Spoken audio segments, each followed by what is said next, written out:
The relationship between the cannabis plant and humankind is prehistoric.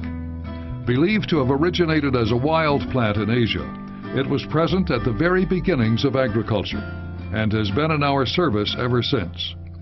The small seed of the cannabis plant is a highly nutritious food and also produces a high-quality, multi-purpose oil.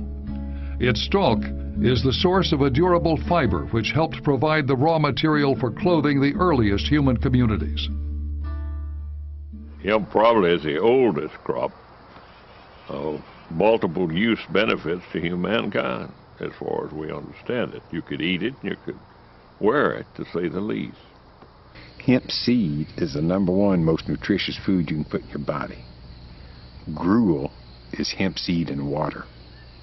Entire civilizations have subsisted on it in times of famine.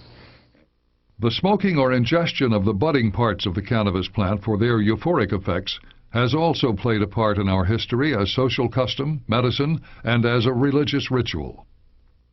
The Scythian warriors coming out of Mongolia and the steppes of Europe over there carried this herb into battle with them. It was both a medicine and a relaxant, and they found Scythian princesses buried with it in their pouches alongside their weapons and their horse.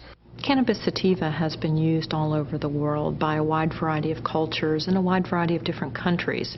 It's by no means anything unique to the United States.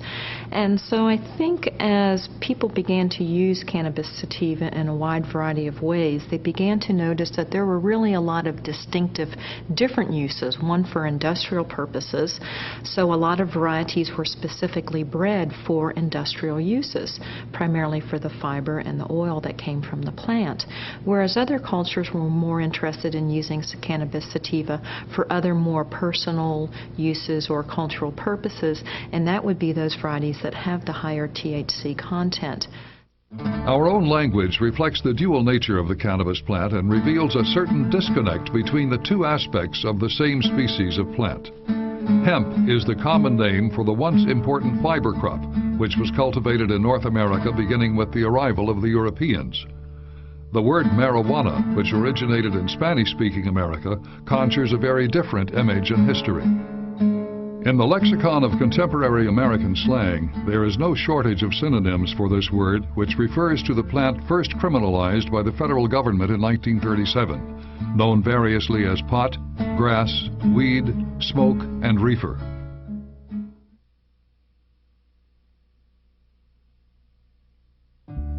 The history of hemp in America begins with the first agricultural endeavors of the colonial period.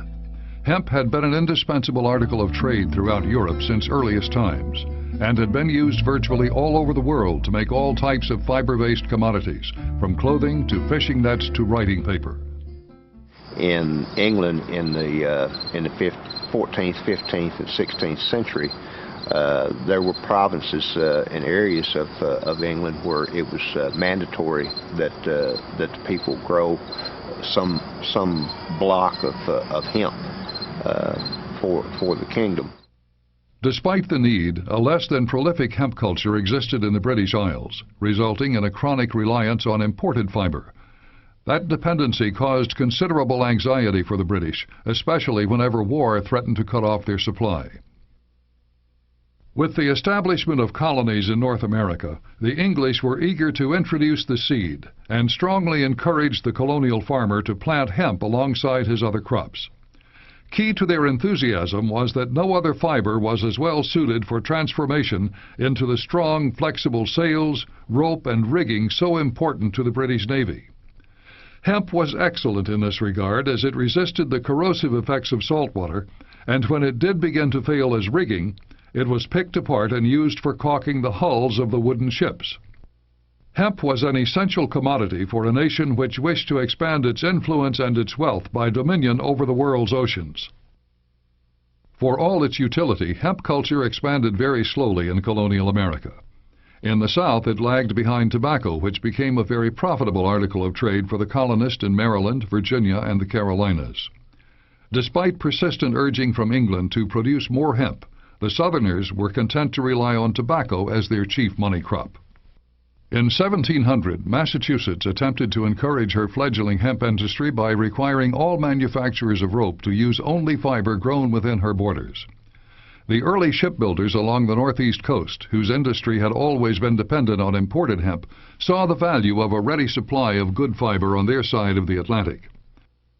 George Washington, a hemp farmer himself, saw great potential for the Virginia farmer, but lamented the glut of foreign fiber, mostly Russian hemp, in the colonial market. Despite the many years of inducements and prodding, Americans remained dependent on foreign hemp even as they achieved their own political independence. Freed from the constraints of their colonial past and looking for new and greener pastures, the more adventurous citizens of the new nation began to leave their homes along the eastern seaboard and follow the wilderness road through the Appalachian Mountains, or sail down the Ohio River into the rich, abundant lands of the West. The stories of the rich rolling lands and flowing waters of the central plateau of Kentucky enticed many across the mountains, as did the generosity of the Virginia legislature, which offered to deed 400 acres to those who would make settlement in Kentucky by building a cabin. As added incentive, those who planted corn would receive 1,000 more. Land was being worn out back in Virginia.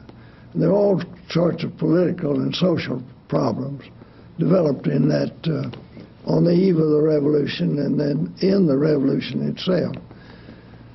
And land became a magnet that drew people west, almost in a frantic population movement. They dreamed, and I don't, historians have discussed this, I don't actually know how firmly most of them knew about this or dreamed of the Eden of the West, that here they would get away from their troubles back east. Here they would certainly make their fortunes in this good land. The first documentation of hemp being grown in Kentucky was in 1775, and that was by Archibald McNeil in Boyle County, and he grew a small crop, not for sale, but probably just for home use. Hemp can be grown in a wide range of climates and conditions, but factors like the length of the growing season, soil quality, amounts of rainfall, and proper drainage are critical to the strength and length of the fibers the plant will produce. The dark, fertile soil and mild seasons of central Kentucky seemed particularly well suited to the task and produced tall, healthy stands with strong fibers and a minimum amount of wood in the stalk. If you direct plant seed in the soil, it comes up, it's a weed, just like tobacco's a weed. They both grow very quickly, and the hemp seed will grow and the other weed seeds come up, but hemp is such a vigorous plant, and the way we raise it, it's so thick, it'll outgrow all the other weeds and kill them. It shades them, and they die. The plant's natural hardiness and resistance to disease helped it proliferate on the frontier, despite the primitive farming methods.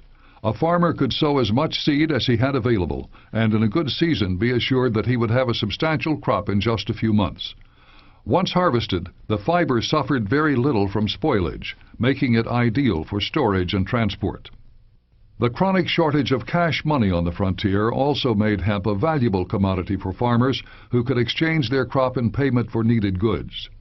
In 1788, the first newspaper in the West, the Kentucky Gazette, established in Lexington the year before, offered to take bundles of raw hemp in payment for subscriptions. By 1800, Kentucky's log cabin economy had been transformed into a diverse and thriving agricultural economy, and the pioneer's little hemp patch had become a profitable and extensive enterprise. John Wesley Hunt, the state's first millionaire, made a substantial part of his fortune in the wholesale trade and manufacture of hempen products. In the 5-county area surrounding Lexington, it appeared that the American hemp industry had found a place where it might flourish. And indeed, for many years, the bluegrass region of Kentucky was the center of hemp production in the United States. Making his way from Lexington to Frankfort or down through Versailles to Danville, a traveler in the post-Revolutionary War period in Kentucky would have been struck by the recurring sight of dance stands of leafy plants that stretched across the wide fields. At summer's end, the plants would stand 10 to 12 feet in height. and the traveler would have seen workers, mostly black slaves, bent in the fields, cutting the stalks, tying them in bundles, and stacking them in shocks. In the late autumn, the bundles would be broken up and the stalks spread across the fields, exposing them to the early winter rains and freezes. The process, called dew retting, frees the desired fiber from the resin which holds it to the woody center portion of the stalk. After retting, the stalks are picked up and reshocked, allowing them to dry before the breaking. In dry weather, the workers would return to the fields carrying their crude wooden breaking benches. Moving from shock to shock, they would separate the fine fiber from the woody herds by throwing the heavy lever of the hemp brake. The extracted fiber was then tied into loose bundles and stored in a dry part of the barn. At the end of a day of breaking, the piles of discarded herds were burned in the fields, signaling the end of another growing season.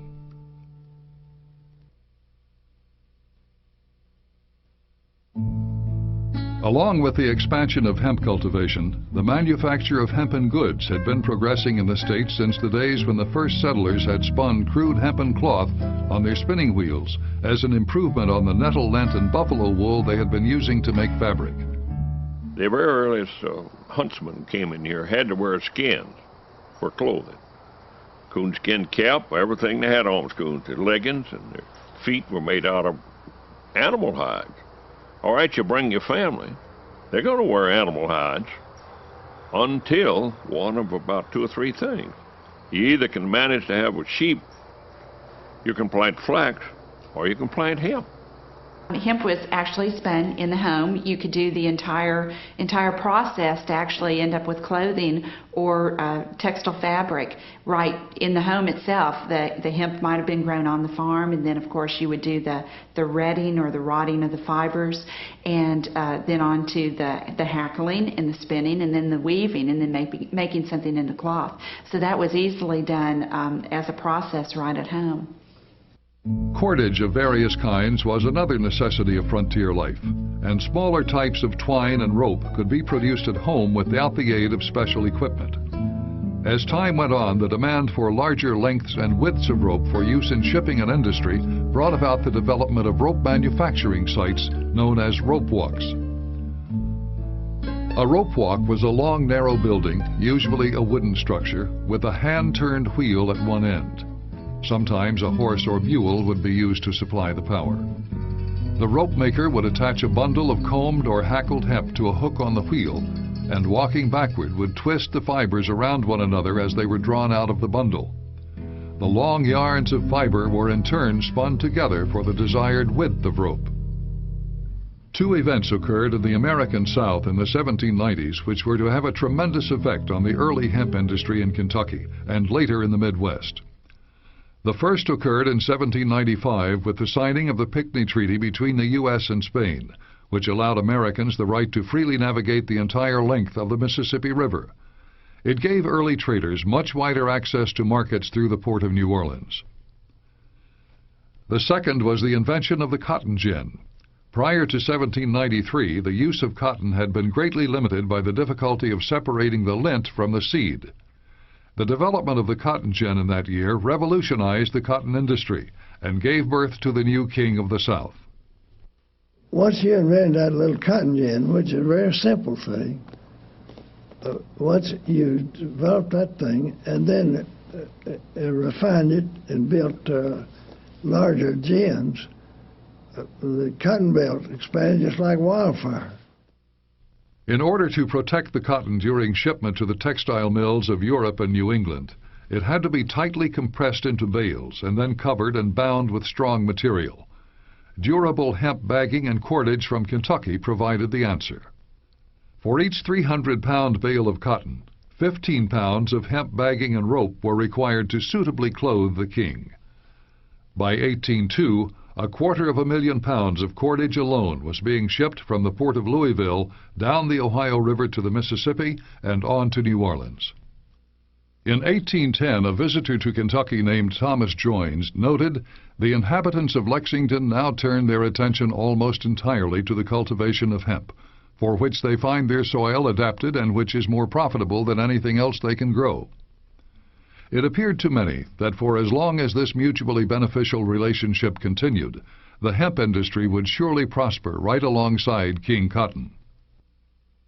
The early years of the 19th century also saw the expansion of the American shipbuilding industry along the northeast coast, as well as the growth of the U.S. naval fleet.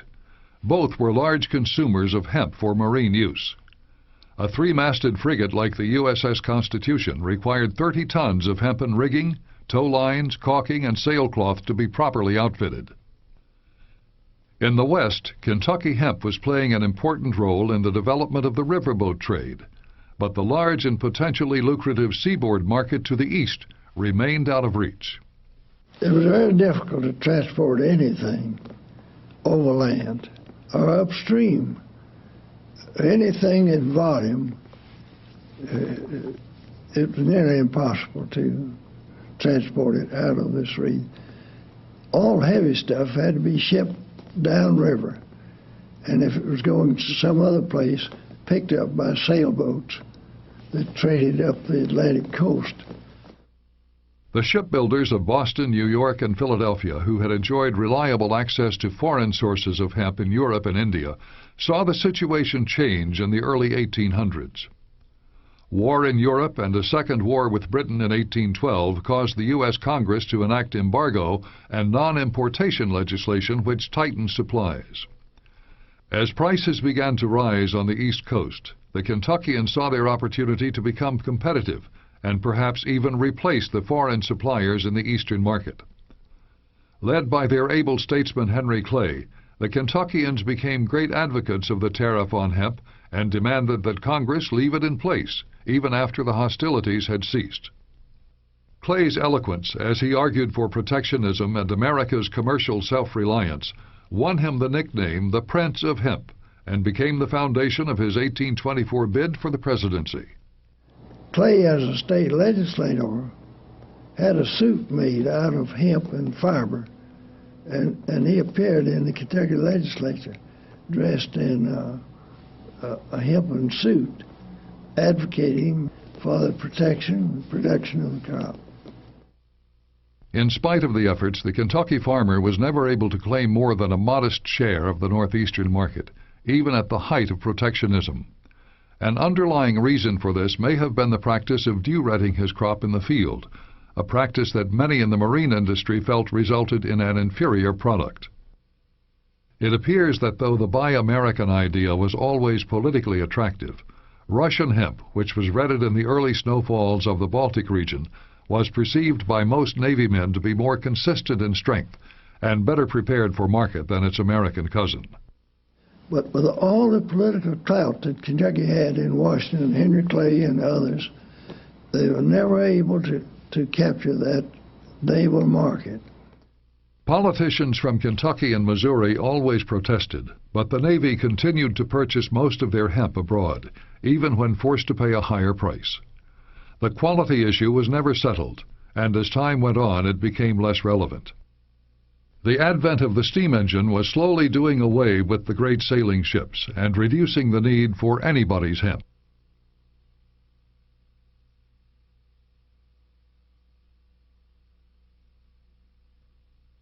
If a golden age of hemp culture ever existed in America, the decades leading up to the Civil War could make the claim.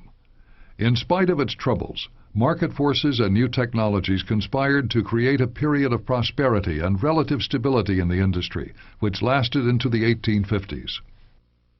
The introduction of the steamboat in the early 1800s on the Mississippi and Ohio rivers had revolutionized transportation in the West and greatly increased the flow of commerce up and down the rivers. In the years that followed, American cotton became a prized commodity worldwide and kept the southern planter a reliable customer for hemp bagging and cordage factories upriver. Though market prices fluctuated, hemp cultivation remained a critical part of the economic foundation for Kentucky farmers, even as it expanded into the Midwestern states of Missouri, Illinois, Michigan, Minnesota, and Kansas.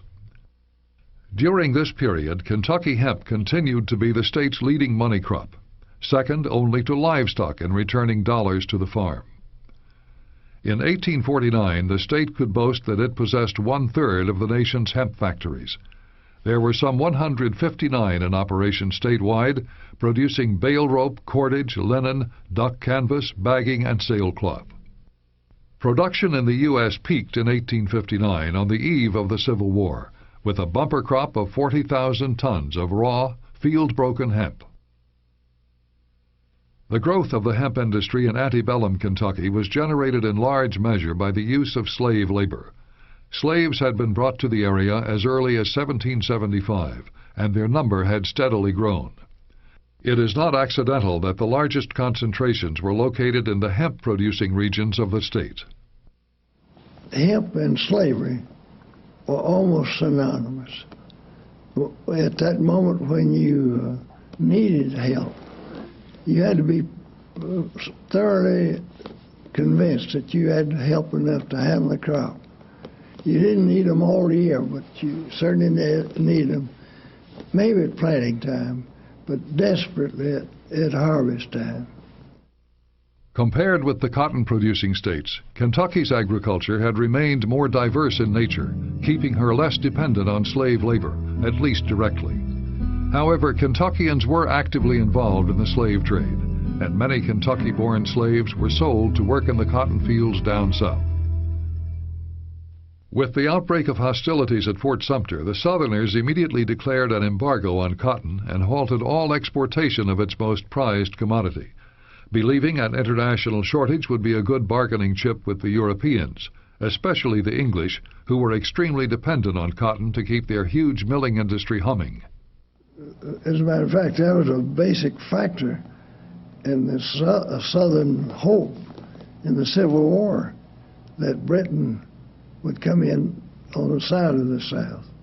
Britain, however, had on hand, I saw the figures not long ago, enough cotton to run, I think, 3 or 4 years. So Britain didn't need the cotton. And that was a miscalculation on the part of the South. The naval blockades and strict prohibitions on trade imposed by the North guaranteed the economic isolation of the South. For the hemp industry in Kentucky, its fate historically and literally tied to cotton, the war dealt a severe blow from which it would never fully recover. With the halt to all shipping of rope and bagging downriver, factories throughout the state began to shut down. The only potential bright spot for the industry during the war years was that with the sudden withdrawal of cotton from the textile market, other fiber crops were considered as possible substitutes for use as clothing. In Kentucky, the practice of weaving hemp on old hand looms experienced a revival, and several factories were brought back into production, making cloth from both flax and hemp in the hope of cashing in on the scarcity of cotton. The war also increased the demand for ship sail and rigging, and the War Department attempted to purchase domestic hemp where it was available. However, with the disruptions to the workforce and supply lines, no one was able to take advantage of the situation. In fact, the war helped to speed the adoption of many nautical innovations, such as steam power, wire rope, steel hulls, chains, and rods, all of which would forever change the role of hemp on the high seas. When the war ended, the cotton growers returned to their fields to find their product in great demand throughout the world. Once again, the need for stout rope and bagging sparked the hemp industry back to life.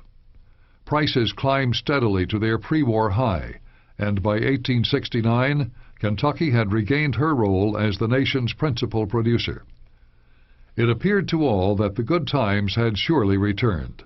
But in fact, the cotton growers had never been completely satisfied with hemp as the solution to their transportation problems. The Southerners had long been unhappy with the cost of hemp, and many complained that the ropes tended to expand, causing the bales to come apart, creating extra work and expense on their part. In the post-war years, cheaper imported materials began to find their way into the cotton markets, and by 1870, a system which combined stronger iron hoops with cheaper bagging made of jute from India rapidly displaced hemp in the baling of cotton.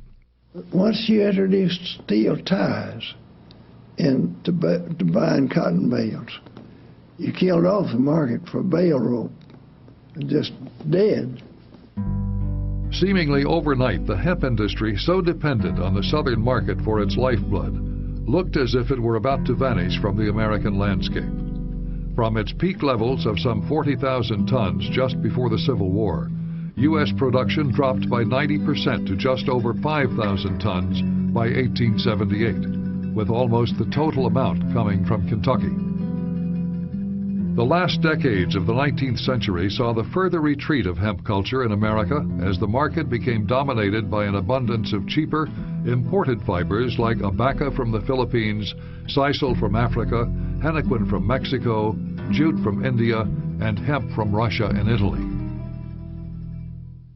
In 1900, Kentucky's famous novelist James Lane Allen published a poetic remembrance of the industry. In his novel The Reign of Law, subtitled A Tale of the Kentucky Hemp Fields, he revels in his boyhood days in old Kentucky and laments the fall of the one-time great crop from its place of honor. The Anglo-Saxon farmers had scarce conquered foothold, stronghold, freehold in the western wilderness before they became sowers of hemp. Away back in the days when they lived with wife, child, flock in frontier wooden fortresses and hardly ventured forth for water, salt, game, or tillage, hemp was growing tall and thick near the walls of the fort. Hemp in Kentucky in 1782, early landmark in the history of the soil, of the people. Cultivated first for the needs of cabin and clearing solely, for twine and rope, towel and table, sheet and shirt. By and by, not for cabin and clearing only, not for tow-homespun, fur-clad Kentucky alone. To make way for it, a forest the like of which no human eye will ever see again was felled. The roads of Kentucky, those long limestone turnpikes connecting the towns and villages with farms, they were early made necessary by the hauling of hemp. For the sake of it, slaves were perpetually being trained, hired, bartered, lands perpetually rented and sold, fortunes made or lost. What phase of life went unaffected by the pursuit and fascination of it? Thought, care, hope of the farmer oftentimes throughout the entire year. Upon it depending, it may be, the college of his son, the accomplishments of his daughter, the luxuries of his wife, the house he would build, the stock he could own, his own pleasures also, all these depending in large measure upon his hemp, that thickest gold dust of his golden acres.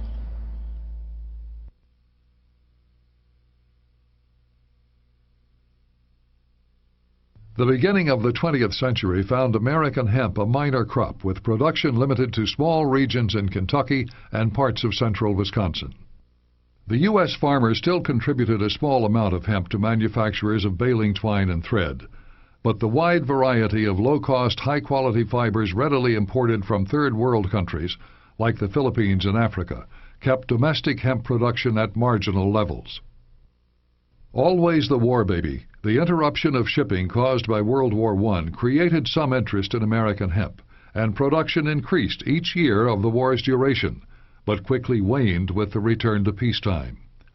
During this period, a new chapter in America's relationship with cannabis began to take shape. During the early 20th century, we began to see a lot more evidence that people were smoking various varieties of cannabis sativa that were specifically bred for their THC content. During this period, we had a lot of hashish coming over from the Orient, a lot of coca coming up from South America, a lot of opium coming from both the Middle East and again Southeast Asia. So I think we began a whole different drug culture, which created, I think, a whole different perspective on this particular plant, cannabis sativa, which introduced a lot of varieties that were very, very different from the varieties that Americans were historically accustomed to. Each time the United States enters into a world war, we rediscover THC. The United States is actually an alcohol-based culture and has been for many years, and they've used immigrants from other societies that had THC-based society, such as the Chinese or the Mexicans who understood what this plant was. They would use it as kind of a prejudicial basis for prejudice, you know. Oh, look at those people, they're smoking that dope, you know. And here we are over here drinking shots of rye and tequila and stuff like this. The United States, being an alcohol-based, has always used THC-based societies, their use of THC is kind of that which set them apart and made them subhuman or lesser human beings. The first laws against the use of marijuana were enacted in the early 1900s in the southwestern states along the Mexican border and in Louisiana, where West Indian sailors had introduced the smoking of marijuana into the nightclub and early jazz scene of New Orleans. By the 1920s, marijuana use was showing up in other urban areas, and the campaign against reefer madness had emerged, featuring sensationalized films and newspaper accounts describing how honor students became crazed or homicidal after smoking a marijuana cigarette. With very little evidence of widespread use and no clear consensus on the health effects of smoking the plant, the U.S. Congress, at the behest of the Bureau of Narcotics, passed the Marijuana Tax Act of 1937 to discourage all cultivation of the cannabis sativa plant by imposing an occupational excise tax on anyone engaged in the commerce or cultivation of cannabis. The operative part of the Marijuana Tax Act was a transfer tax, and for transferring it pertained to the leafy part of the plant as far as the transfer tax, and there was a fee of $1 an ounce if it was to be transferred to a registered participant. But it was $100 an ounce if it was to be transferred to an unregistered participant. Registered participants included the manufacturers of paints and varnishes who used hemp seed oil in their products, suppliers of birdseed, and the manufacturers of medicinal products such as corn plasters and various remedies used by veterinarians. Unregistered participants, it was assumed, would be marijuana dealers. Though it was alleged by the prohibitionists to cause unwitting citizens to commit violent crimes, the politicians who had seen the complete failure and subsequent repeal of the prohibition on alcohol a few years before stopped short of outlawing cannabis outright. But even as a tax, the legislation provided the government a large measure of control with very real penalties for those who failed to comply. Now, pardon me, I don't think marijuana was a problem back in 1937. It certainly wasn't a problem. It's certainly not a problem today, and it's all over the place. So I don't know how it could possibly have been a problem in 1937. Except for the fact that when they passed that law, for the first time the federal government took over the right to tell you what seed you could plant in the ground and what you could do with the product of that seed. Simultaneously, what was happening from a commercial perspective is that industrial hemp was really losing its stand here in U.S. agriculture. There were a lot of other alternative fibers that were coming in. We had a lot of manila hemp coming in, which is not cannabis sativa.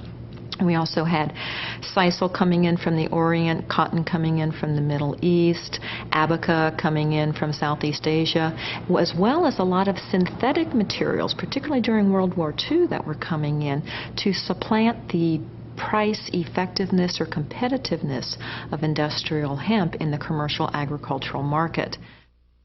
The hemp industry did undergo increased scrutiny as a result of the tax, but the law provided an exemption for the stalk portion of the plant, requiring the few farmers still growing hemp to register with the Treasury Department. But a token payment of a $1 a year occupational tax was all that was required to keep producing hemp.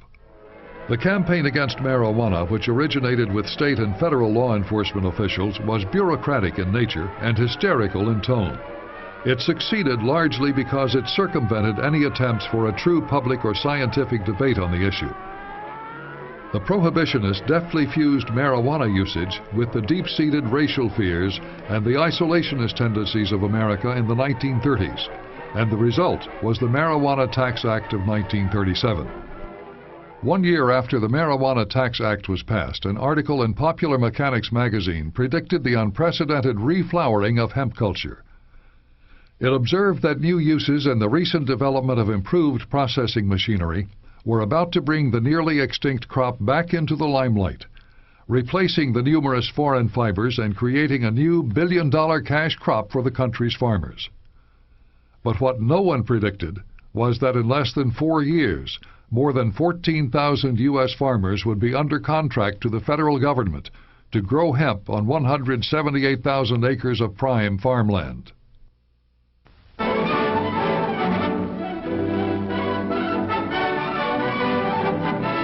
Like the First World War, the outbreak of World War II halted the importation of hemp from Russia and Italy. And once again, hostilities somewhere in the world caused a resurgence of America's hemp industry.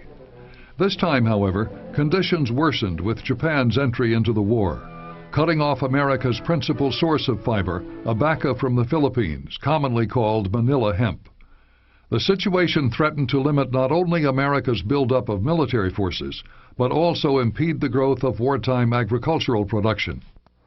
It was desperately sought to help save the lives, first to make parachutes, and equally to have rope sufficient. And then they found out those little U-boats, two-man German subs could shoot a hole in the ship, but it wasn't too damnish big. So if they take a hemp rug and drop it over the side, they could pump enough to save the troops' lives.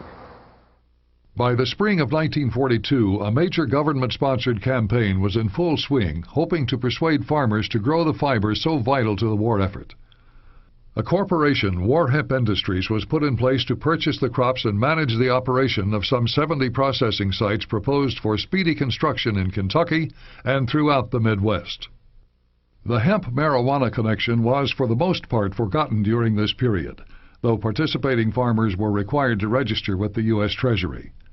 By the end of 1943, the world's shipping situation had eased to the point where large amounts of sisal were being imported from British East Africa, and U.S. stockpiles of fiber began to return to acceptable levels. With the emergency over, the government began dismantling the hemp program, and production quickly decreased as foreign fibers began to dominate the market once again.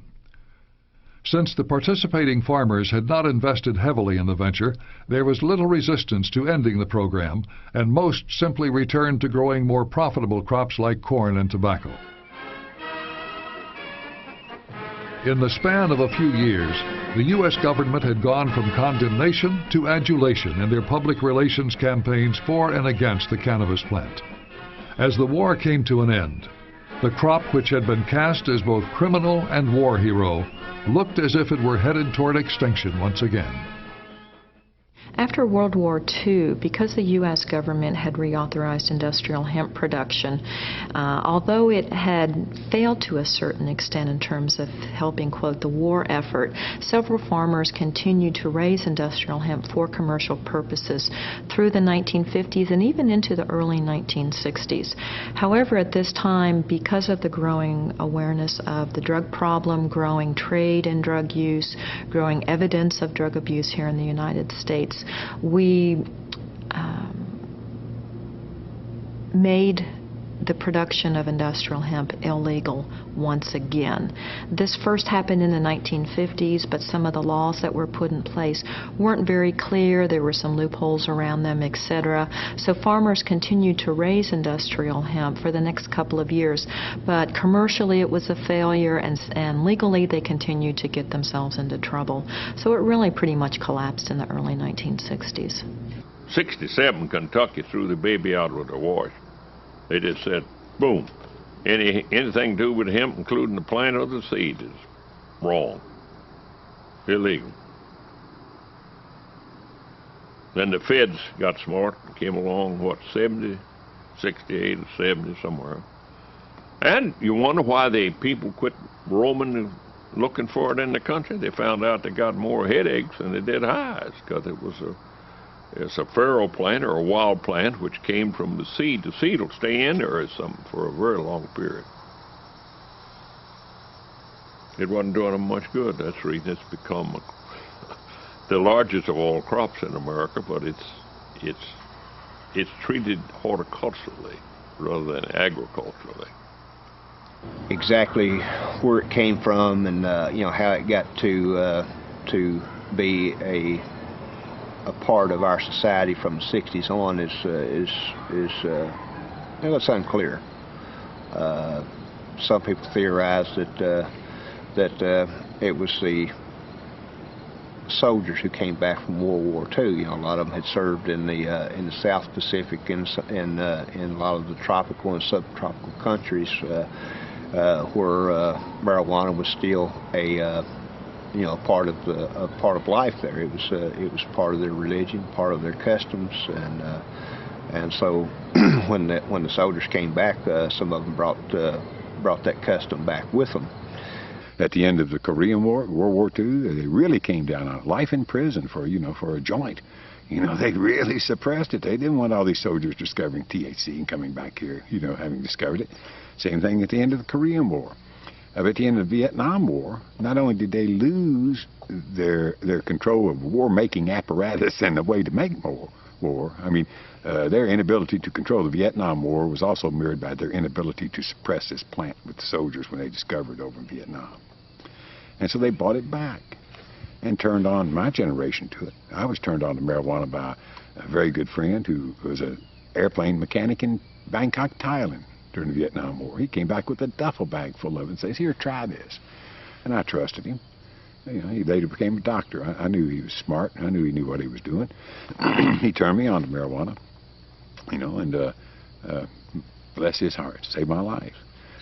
When I was in college, in the graduate school down at Stanford, going through the writing program, we lived in a little community called Perry Lane. And one of our good friends and neighbors was a guy that was enrolled in the drug experiments that were going on in the VA hospital. He didn't really want to do it. Psychologists, by their nature, are cowards. They wouldn't be psychologists. So he said, "Here, you go and do it for me. You get $20 a day. You have to go in every Tuesday at about 8:30. They give you something, and then they test you with test your urine and your blood sugar. They test your reflexes. They see if you can add and subtract. About every hour they'd come through and do this stuff. And where they were doing it was on the ward in the old Menlo Park hospital, a VA hospital. And when I looked out through this little window, those little windows that have chicken wire inside of the glass, and looked out there at the ward and saw these people out there, I realized that these people knew something that the doctors didn't know. They were crazy and they were in pain, but they were enlightened in some way. And the villain that they were seeing, and they could sense the thing that was driving them crazy, it didn't have anything to do with Freud. It had to do with America. And they had all followed the correct lines. They'd all been vets. They'd all had good jobs. And something wasn't working. Something was haywire. And they knew it. And either they had to become unpatriotic or just go ahead and be crazy. In the 1960s, it was a really interesting time period because there were two different cultures that were running parallel to one another. And in many ways, they were really parallel because rarely did they cross. And when they did cross, it usually created some sparks. The one culture was the little home in the suburbs with the polyester suits and the synthetic life of two cats and a dog in the garage and the whole bit. And then there was the counterculture, who was really, I think, pursuing more the natural way of life. They were trying to become more grounded, more environmentally conscious, and more concerned about the things that they were putting into their bodies. And so at that time, drug use took, I think, an interesting twist in that a lot of people were very interested in psychoactive experimentation and turned to a lot of chemicals like speed and acid, for example. But there was also a very strong movement at the time to move into the natural things of life. So at that time, people began to be very interested in marijuana, also very interested in natural clothes, cottons, flaxes and linens and silks and wools, things that were more consistent, I think, with their kind of back to the woods, simple lifestyle. Hemp, like tobacco and so many things with farmers, is really a victim of the weather. A good season, everything works right, you got a super quality fiber. If it's not good and things turn out not so well, you don't have a good yield and you may have a lower quality fiber.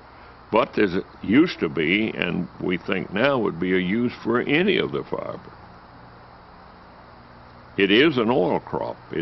I think it's you look in the botanical files, it's under the oil families. Hemp oil sells at $1 an ounce. You can go out on Southland Drive and buy it today. I think it's $20 a bottle for about 18 ounces, or less, 16 ounces maybe. Hungarians, we've talked to a man in Canada whose parents were from Hungary. He went back to the villages they came from, and they grind up the seed and make hemp butter, just like we have peanut butter.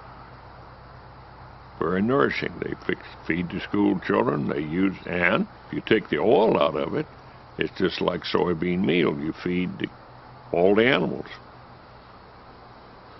So, history,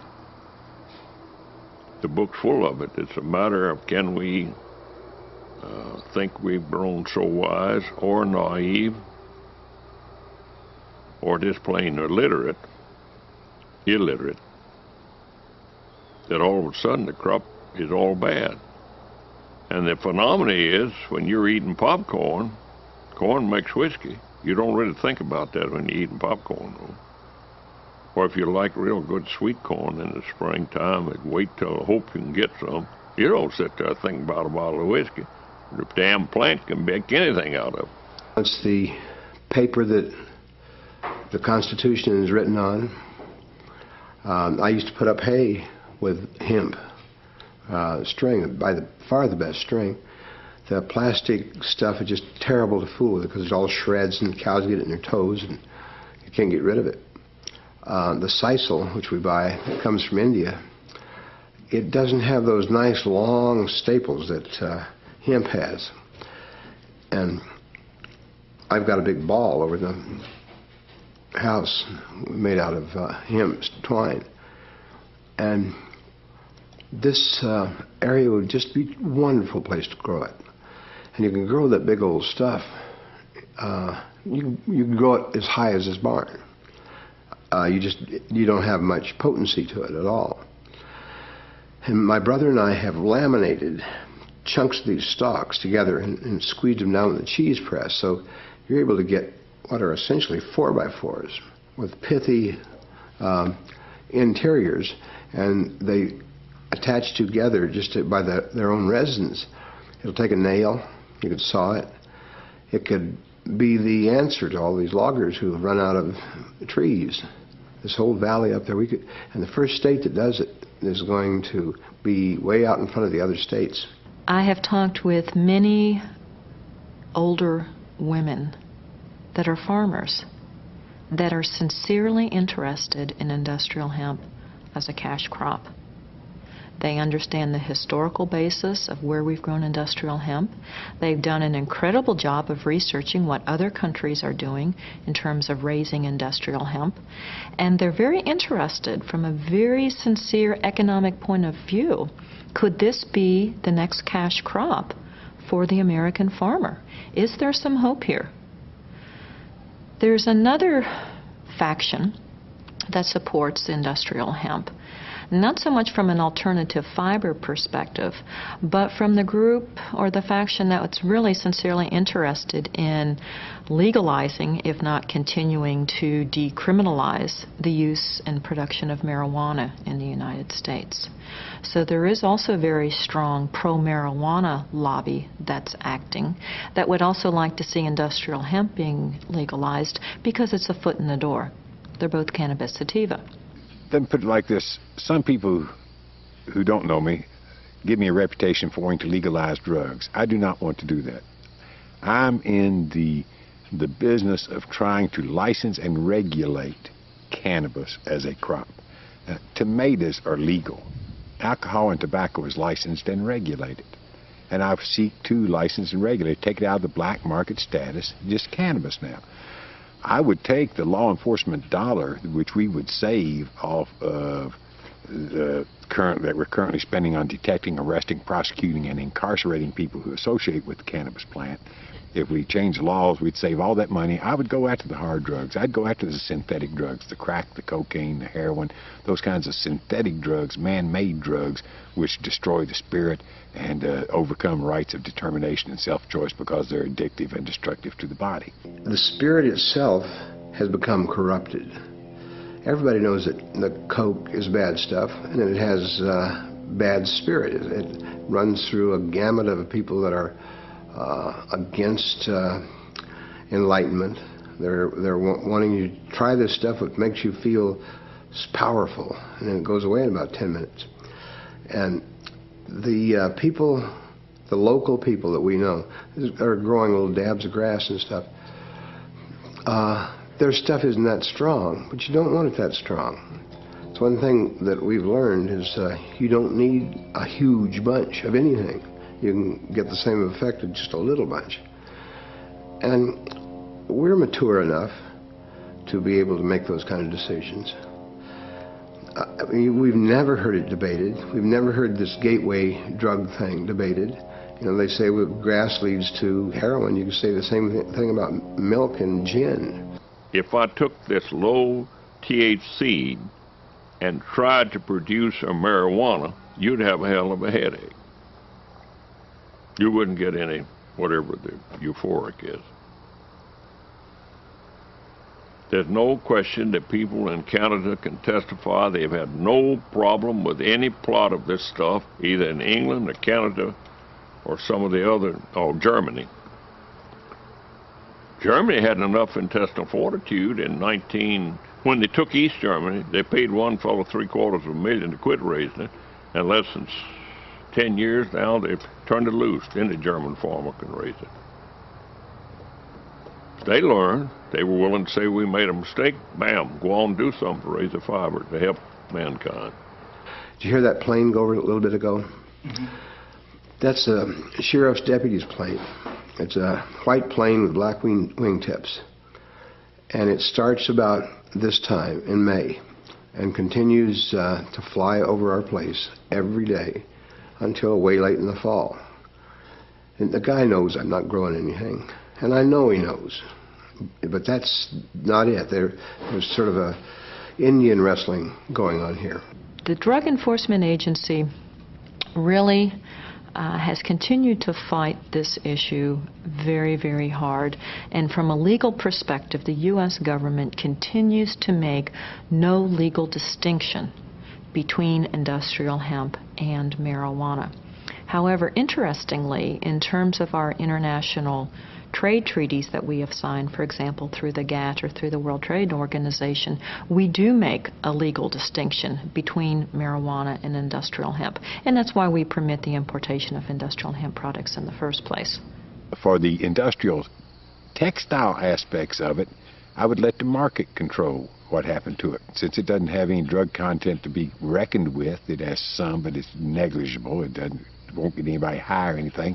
I'd let the market control that and take the European example and let anybody grow as much as they could as long as they had a contract to sell it to somebody, which gives the market a self-regulatory perspective. You know, there won't be speculation in it. You know, your large landowners won't just go out and just plant acres and acres of it just so to keep the smaller farmer from doing it.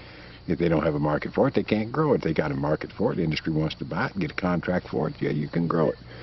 It's not the money alone that's causing a furor. It's this emotional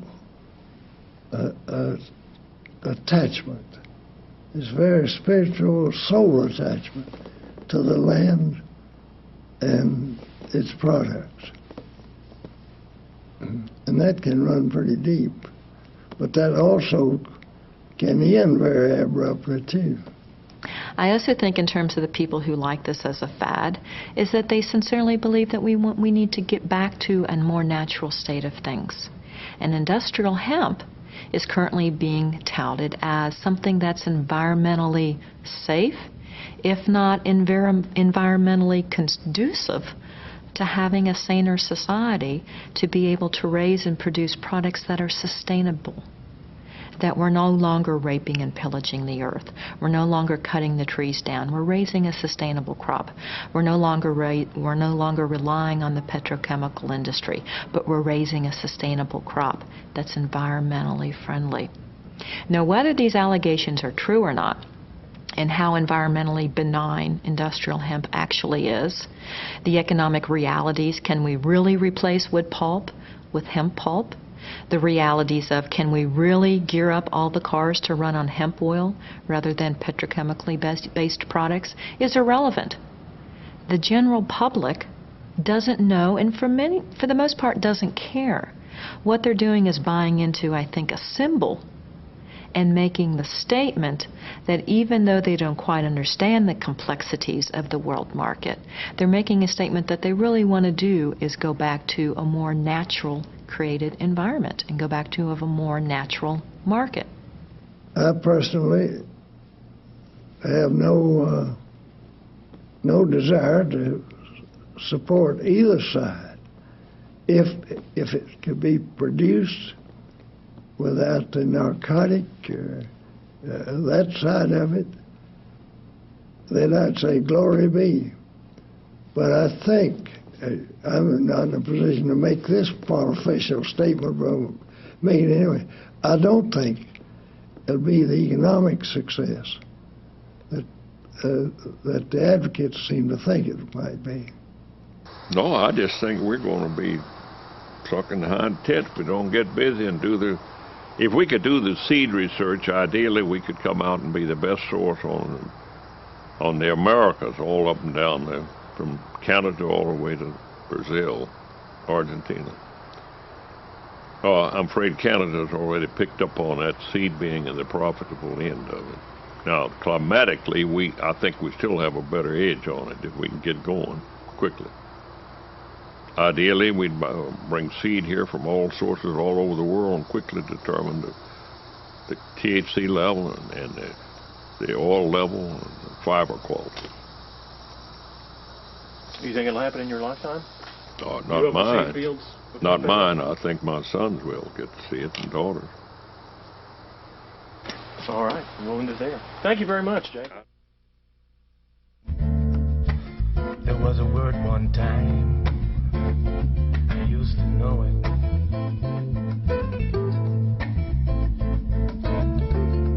That a dream I had one winter's night.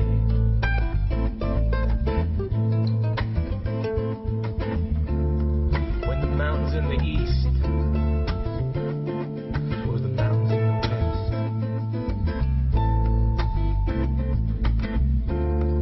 and this old river,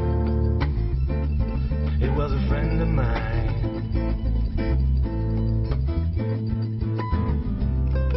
The days unfold and spread their gold. The cartwheels cross the moon, and we'll rise again to make our stand against the king's drag.